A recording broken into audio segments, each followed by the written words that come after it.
La catégorie B, ça va être une catégorie qui va plus regarder entre guillemets le tireur sportif. C'est mon cas. Le tireur sportif, il faut absolument pas confondre la famille, c'est très important. La détention d'armes et le port d'armes, ce sont deux choses différentes. La catégorie B, il faut que tu demandes une autorisation pour avoir la détention d'armes. Elle peut être refusée sans motif, etc. Il y a des enquêtes, il y a ce que tu veux qui sont faits. Je vous le résume très rapidement. Il faut avoir un peu d'ancienneté dans un club de tir. Il faut montrer d'une certaine manière patte blanche, etc. Et à l'issue de ça, la préfecture de ton département peut décider de te confier, donc de t'autoriser à détenir une arme de catégorie B. Il y a une limite. Moi, c'est 15. Il y a des gens, c'est 12. D'autres, c'est 6. Je me rappelle plus forcément pourquoi. Mais moi, je sais que je suis à 15 parce que je suis tireur depuis mes 20... Enfin, je suis détenteur depuis mes 21 ans. Dans la catégorie B, tu peux avoir des armes de poing, tu peux avoir des armes d'épaule, tu peux avoir des fusils d'assaut, tu peux avoir tout ce que tu veux. Sauf que, évidemment, si tu as un fusil d'assaut, celui-ci ne pourra tirer que en semi-auto. Donc semi-auto, c'est là la différence avec le full auto. Donc c'est là qu'il y a une différence entre la catégorie A et B. C'est simplement aussi une question de taille. Parce que la catégorie B en arme d'épaule doit respecter une certaine taille, or que la catégorie A, tu peux très bien avoir un Uzi, par exemple. Donc c'est pour ça que c'est une catégorie A, et la catégorie B, ça va se limiter à je sais plus combien. Mais voilà, il y a quand même une limite en ce qui concerne les armes d'épaule. En ce qui concerne les armes de poing, donc revolver et pistolet, ça c'est un pistolet. Vulgairement parlant, le revolver c'est un barillet, c'est le truc qui tourne là. Donc tu peux avoir tout ça. Évidemment, il y a beaucoup plus de règles. Comme je vous ai dit, il y a une limite. Il y a un renouvellement qui est fait, si je dis pas de conneries, tous les 5 ans. Il y a des contrôles extrêmement stricts. Il y a une façon de se déplacer avec. Il y a une façon. Alors, c'est vraiment ça qu'il faut que vous compreniez. Il y a une différence entre le transport et le port d'armes et la détention d'armes. Détenir des armes, c'est avoir le droit d'avoir des armes à la maison. Donc dans un coffre, etc. Il faut que ça soit rangé comme il faut, etc. Il y a une différence aussi à se balader avec pour aller au stand de tir d'une certaine manière aussi. On va pas rentrer dans la législation parce que tout le monde y va de sa petite idée. Et autre chose, il y a le port d'armes. Le port d'armes, c'est complètement différent. C'est d'avoir le droit d'avoir une arme sur soi et de se balader dans la rue, entre guillemets, avec. Ça, c'est hyper compliqué. C'est quasi impossible pour le commun des mortels à avoir. Parce que faut rentrer dans certaines cases très spéciales. Le port d'armes, tu vas le demander quand il faut que tu prouves vraiment que ta vie est menacée de manière imminente. Tu vois ce que je veux dire? Mais vraiment, faut que tu montres, faut que tu prouves que t'es en danger de mort quasi permanent. Voilà, ça c'est le premier point. C'est le ministre lui-même qui décide de te répondre ou non. Si passé 4 mois, il ne t'a pas répondu, tu peux considérer que ta demande n'a pas abouti. Et si tu es autorisé, il faut renouveler la demande tous les ans. Donc si tu changes de ministre et que ce ministre-là ne te connaît pas et il ne sait pas pourquoi, il peut te refuser, puis après il faut refaire la demande. Enfin, c'est très compliqué. Et là, il y a extrêmement peu de gens qui peuvent accéder au port d'armes, donc sortir dans la rue avec une arme sur soi. Il y a aussi certains corps de métier qui peuvent, en France, demander, parce que leur métier, et là on parle pas du tout de police, etc., on parle de civils, entre guillemets, qui exercent certains métiers. Je connais même très très peu de certains bijoutiers qui ont le port d'armes. Donc j'ai pas envie de te dire que c'est à la tête du client, mais tout va dépendre en fait de ton activité, tout va dépendre de voilà, mais c'est vraiment très très très rare. Et t'as un maximum de 50 munitions par an. Tu peux acheter que 50 munitions par an.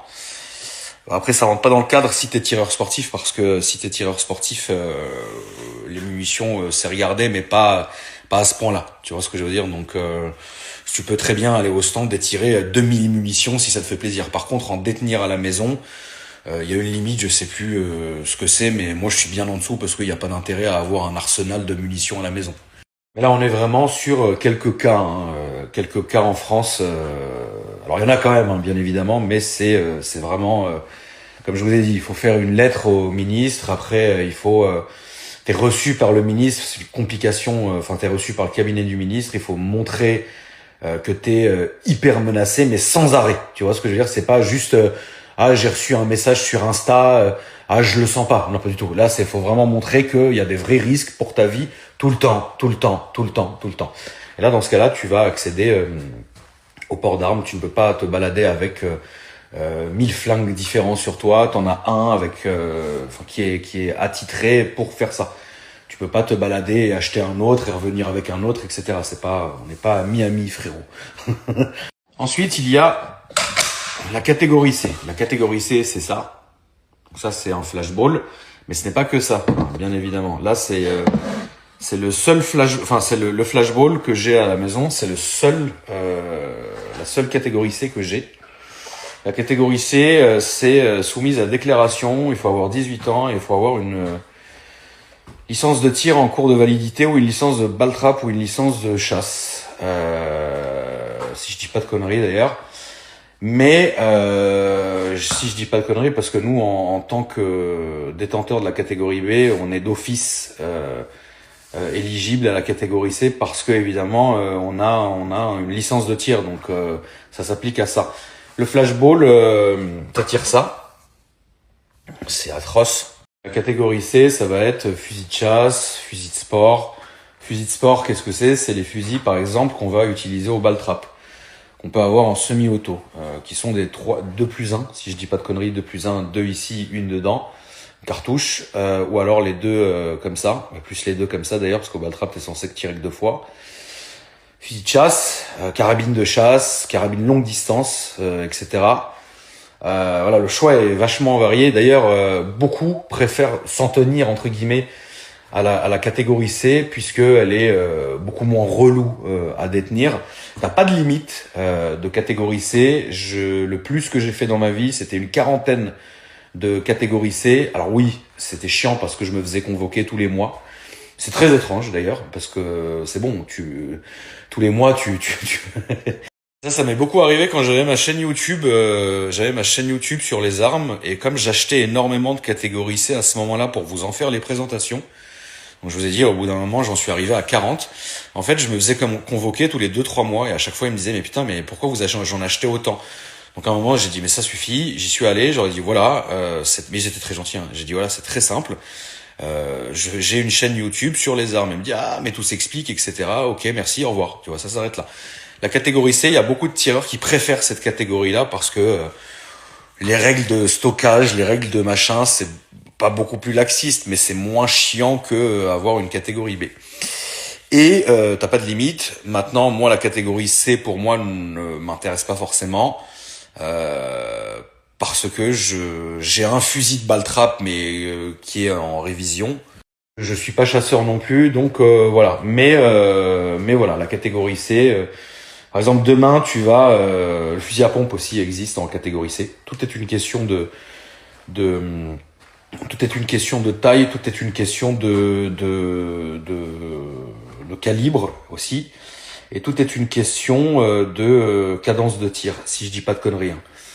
C'est pas parce que ça fait depuis plus de 20 ans que je suis tireur que je connais la loi par cœur, parce que ça ne m'intéresse pas. Moi, c'est mon cas précis et perso qui m'intéresse. C'est pour ça que, comme je vous l'ai dit, je suis entouré d'une avocate depuis longtemps qui s'occupe de la législation, qui s'occupe de moi en tant que tireur sportif et détenteur et tout ce que vous voulez. Mais demain, le vrai problème, entre guillemets, c'est que les gens trouveront toujours quelque chose à dire pour contrer la loi. Tu vois ce que je veux dire? Donc faut même pas rentrer là-dedans parce que c'est des discussions qui sont insensées. L'un des gros problèmes, c'est qu'il y a tellement de textes de loi, il y a tellement de législation, il y a tellement même d'articles qui vont se contredire parfois, c'est incroyable, que t'as des gens qui veulent même pas se prendre la tête avec ça, ils veulent juste rester à la catégorie C, aller de temps en temps au ball trap ou faire un peu de tir avec de la carabine, etc. Et ils ont raison, hein, parce que plus tu montes de catégorie, plus ça devient chiant. Donc la catégorie C, c'est ça. Ensuite, on a la catégorie D, la famille. Catégorie D, c'est très vaste et c'est n'importe quoi, mais je vais vous expliquer pourquoi. Ça, c'est un truc catastrophique. Mais c'est quand je vous dis catastrophique, c'est incroyable ce truc-là. C'est une catastrophe. Ce truc-là est une catégorie D. Catégorie D, qu'est-ce que c'est? Il faut juste avoir 18 ans. Ça va tirer ça. Donc ça, c'est une cata. Ce truc-là est une catastrophe. C'est une pure arme de défense. Alors, faut faire attention. En fait, La catégorie D, gazeuse, couteau, taser, machin. Mais il y a une grosse différence entre une catégorie D comme celle-ci et la petite gazeuse de ta femme pour pas qu'elle se fasse agresser dans le métro. Il y a un monde, ça c'est une cata, ce truc-là. Mais vraiment, je l'ai déjà essayé sur moi. C'est une catastrophe. C'est précis à moins de 7 mètres et tu restes 40 minutes par terre. Tu peux en crever d'ailleurs. Ça va te balancer du gel CS hyper fort, hyper vite. Je crois que ça sort à 300 km/h. C'est une catastrophe, ce machin. D'ailleurs, c'est fou qu'il l'ait laissé en catégorie T. C'est une catastrophe, ce machin. Je m'en méfie comme jamais. La catégorie D, la famille, ça va être un couteau. Comme je vous l'ai dit, ça va être une gazeuse, un taser, peu importe la taille. Matraque télescopique aussi. Je crois que la matraque télescopique rentre dans le cadre de la catégorie D. Je sais pas forcément. Catégorie D, c'est vente libre au plus de 18 ans. Voilà, faut avoir 18 ans, il n'y a pas de déclaration, faut avoir 18 ans, tu vas, t'achètes ça en armurerie et puis let's go. Par contre, bien évidemment, tu ne peux pas te balader avec, il est logique. Après, en France, il y a ce qu'on appelle l'appréciation de l'agent. L'appréciation de l'agent, c'est vraiment à la tête du client. Imaginons, t'es une petite meuf tranquille et dans ta voiture, t'as une gazeuse. Bon, ça reste de la catégorie D, t'es pas censé d'ailleurs l'avoir dans ta voiture. D'ailleurs, faut savoir qu'en France, tu n'as le droit à rien. Voilà, c'est pas compliqué, il n'y a pas de questions, il n'y a pas de questions à poser, machin. On ne peut rien faire, on ne peut rien avoir et tout est compliqué et tout est catastrophique, etc. Bon, évidemment, si t'es une petite meuf et que dans ta voiture ou dans ton sac à main, t'as une petite gazeuse ou un taser ou un couteau, vous rigolez, mais moi je connais quelques filles, elles sont assez rares, qui ont couteau, cran d'arrêt et taser dans leur sac. Donc, et ça, c'est à l'appréciation de l'agent. C'est-à-dire que si tu te fais arrêter avec ça, bon, le flic, il voit que t'es une petite go, bien sur tout rapport, etc., machin, et que t'as peur, et que voilà. D'ailleurs, je ne devrais pas, mais je vous conseille quand même, en tant que femme, de tous vous équiper au moins d'une gazeuse. Ça, c'est le minimum. Tu ne risqueras pas grand-chose en tant que femme, etc. Mais voilà, je prends le risque de vous conseiller. Si vous êtes une femme, il existe aujourd'hui pas mal de petits trucs qui sont tout à fait honorables. D'ailleurs, je pense notamment au dispositif qui s'appelle le Guardian Angel. Le Guardian Angel, c'est un truc qui est un peu plus petit que la paume de ma main. C'est 2 coups, ça balance du gel lacrymo à une vitesse folle. C'est très léger, il y a un clip, donc quand tu fais ton jogging ou quand tu vas quelque part, tu peux te le clipper. Comme ça, il tombe pas, tu peux le mettre dans ton sac, etc. Et ça, c'est une cata. Il y a 2 coups. Je t'explique, j'ai déjà testé sur moi. C'est une catastrophe aussi. T'es pendant 25 minutes par terre, tu vois plus rien, t'arrives plus à respirer. C'est une catastrophe, mais ça peut te sauver la vie. Moi, je conseillerais à toutes les femmes d'en acheter un. Ça coûte 20 balles, c'est disponible en ligne. Guardian Angel, c'est vraiment très très bien. Ça, c'est parfait. Je vous conseille d'en acheter un. Maintenant, si tu t'appelles Maktoub et que tu te balades avec un cran d'arrêt, non. Si tu t'appelles Montazir et que dans ton Audi RS3 plaque Pologne, t'as 5 Guardian Angel, non. Si tu t'appelles Larzizou et que t'as un couteau, une matraque télesco dans ta voiture, non. C'est à la tête du client. C'est vraiment ça. Tu vois ce que je veux dire? Après, j'ai envie de vous dire, peut-être que Montazir, frérot, qui roule en RS3, qu'il a payé, qu'il a bien travaillé, il a peur de se faire agresser. Tu vois ce que je veux dire? Donc, en fait, tout ça, moi, ça m'est déjà arrivé que dans ma saine jeunesse, je me fasse arrêter avec la bagnole bourrée de catégorie D et qu'on me les saisisse toutes. C'est déjà arrivé, tu vois. Comme ça m'est déjà arrivé de me faire arrêter avec une voiture. Enfin, je vais vous raconter après, mais avec, on va finir les catégories, après on passe à ça. Et en fait, ils m'ont rien fait. Tu vois, c'est vraiment à la tête du client, en fait. En France, c'est ça qui est un peu beaucoup même compliqué, c'est que tu vas avoir des textes qui un dit quelque chose, celui d'ensuite il dit l'inverse. Enfin, c'est un truc de fou. Donc les gens ne savent pas. Mais pour résumer, en gros, dans la voiture, t'as le droit à rien. Dehors, t'as le droit à rien. À la maison, fais ce que tu veux. Du moment, et il y a un vrai texte de loi, il y a du moment que les voisins ne te voient pas. C'est-à-dire que si tu as envie, chez toi, c'est ta propriété privée, tu as le droit, du moment que c'est chez toi, de te balader si ça te fait plaisir avec un fusil d'assaut dans le dos, chargé approvisionné. T'as le droit. Voilà. Il y a une différence entre le stockage d'armes, quand t'es pas à la maison, ça c'est une chose, et une différence quand t'es chez toi. Quand t'es chez toi, tu fais ce que tu veux. Quand t'es dehors, tu ne fais pas ce que tu veux. En gros, pour vous faire très très très court, c'est ça. Et après, t'arrives à tout ce qui est armes de collection, sur lesquelles Pas forcément de déclaration ni quoi que ce soit à avoir. Je crois qu'il faut avoir quand même 18 ans. Hein. C'est comme les armes à poudre noire. Les armes à poudre noire, c'est le Far West, quoi. C'est l'époque des cow-boys. Bon, moi j'en ai plus. J'ai tout dégagé, mais j'en ai eu à une époque. J'en avais plein à une époque. Il y a pas beaucoup de stands de tir d'ailleurs, parce que on appelle ça des armes, de la munition sale, en fait. Tu vois ce que je veux dire? Le problème de ça, c'est que t'as pas tous les stands qui vont te laisser tirer à la poudre noire. C'est une cata. Il y a vraiment une confrérie énorme en France de poudre noire, tu vois. Et ça, il faut avoir juste 18 ans, tu vas en acheter, tu vois. Tu peux aller tirer avec ton stand, mais il faut que ton stand accepte, ou tu peux même tirer chez toi si tu veux, frérot. Chez toi, quand je dis, tu te fais ce que tu veux. Maintenant, il y a des règles. Bon, les armes de poudre noire, c'est assez intéressant. Faut aimer, hein, faut aimer le délire. Il y a une confrérie, quoi. Tu sais, tu fais ton mélange. Putain, faut mettre de la semoule. Non, attends, putain, comment c'était déjà? Faut mettre la poudre. Faut mettre d'abord la poudre dans le canon, là, t'enlèves le barillet, ou même tu peux charger par le canon si c'est incroyable. Si c'est une arme, un coup, tu vois. Tu mets ça, enfin, tu mets l'amorce, tu mets la poudre, la semoule, c'est incroyable. Un truc, du gras après, et là, tu mets la bille comme ça, là, tac, tu l'enfonces dedans. Ça pète à la gueule, c'est une catastrophe la poudre noire. Ça fume, frérot, on dirait les TDS à Lulu. Mais avant que je vous raconte la petite histoire, pour finir quand même la story en douceur, hein, la famille, en fait, c'est pas le fait de posséder une arme parce que t'en feras rien. Dans le sens où il faut le fait d'avoir une arme et d'être détenteur d'une arme, quelle qu'en soit la catégorie, c'est lourd de responsabilité. Si dans ta tête t'as envie de découvrir le tir, ou t'as envie de chasser, ou t'as envie de découvrir le ball trap ou quoi que ce soit, et que t'as envie de t'acheter ta propre arme, tu peux, y a pas de problème, tu as le droit de le faire, tu vois. Mais il faut garder en tête que le moment où une arme elle rentre chez toi dans la maison, tu es responsable, tu es complètement responsable parce que ça peut tuer. Tu vois ce que je veux dire? Il faut vraiment, tu peux vraiment faire énormément de mal à toi, aux autres, etc. Et c'est une lourde responsabilité. Donc, si t'as juste envie de te prendre pour Scarface, ça sert à rien. Et moi, je suis persuadé que c'est des très très belles disciplines. Le tir sportif, c'est incroyable. Le ball trap, c'est incroyable. Mais c'est des sports. Il faut les traiter comme tels. Alors oui, il y en a qui vont faire du sport, je sais pas, avec des vélos ou avec des skis. Nous, on fait du sport avec des armes à feu. Bon, c'est très bien. Mais la discipline est la même. Hein. Quand tu nous vois, entre guillemets, sur le pas de tir en train de tirer, on est concentré. On n'est pas là, machin. Bien sûr qu'on s'amuse et on rigole. Mais quoi qu'il arrive, tu sais ce que t'as dans les mains. Donc voilà, il faut absolument, quand vous allez faire ce genre de pratique et que ça vous intéresse, ne vous intéressez pas entre guillemets en vous disant les armes, les armes, les armes. C'est la discipline qui doit prévaloir sur le reste. Avoir une arme, c'est bien, vous en ferez rien encore une fois, hein, ça vous servira à rien. Mais moi, c'est un sport que je fais depuis maintenant plus de 20 ans. J'arrêterai pour rien au monde, quoi, tu vois. Et, moi, mon propre cas est un peu différent aussi. On rentrera pas dans le détail d'ailleurs, mais bon voilà. Toujours est-il que c'est pas quelque chose à prendre à la légère. Même d'ailleurs l'airsoft, hein.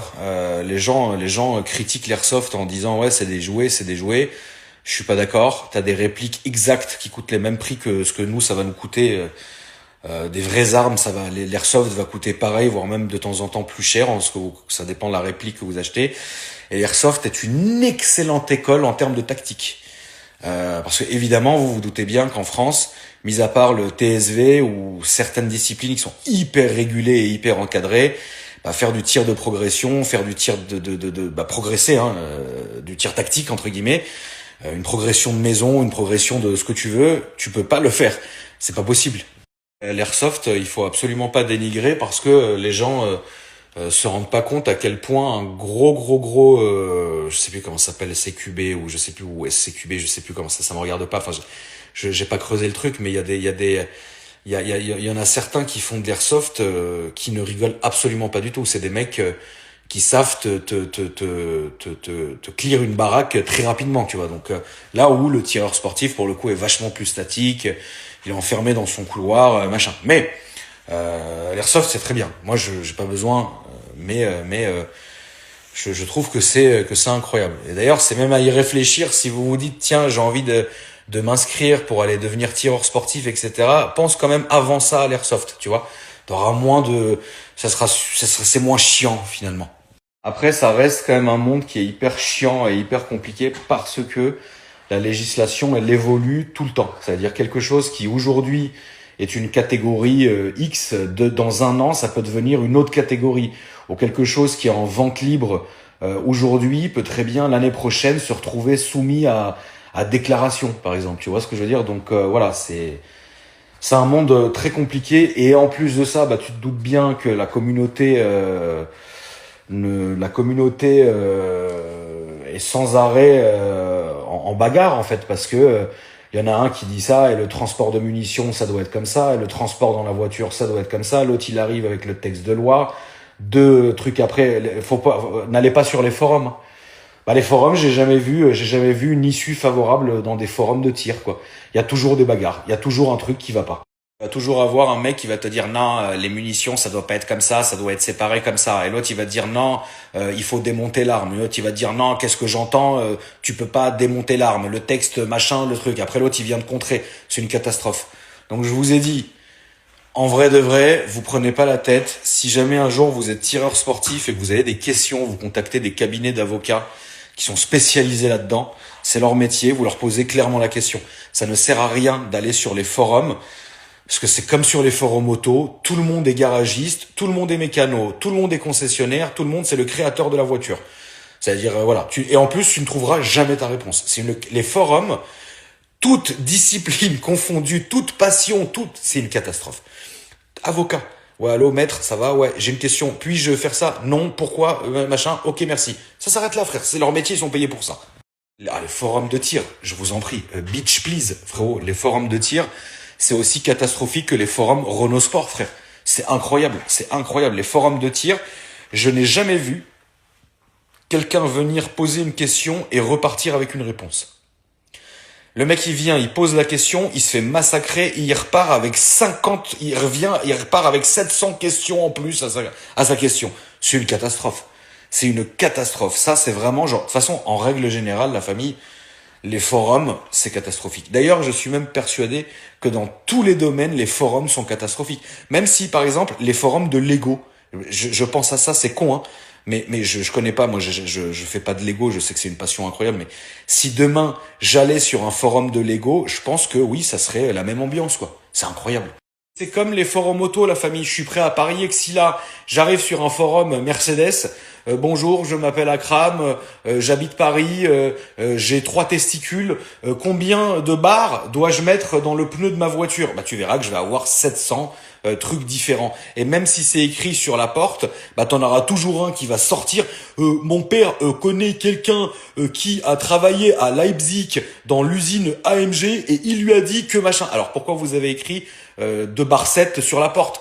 Non, ça c'est la préconisation, c'est une escroquerie. Frérot, frère, Nick, fais au feeling.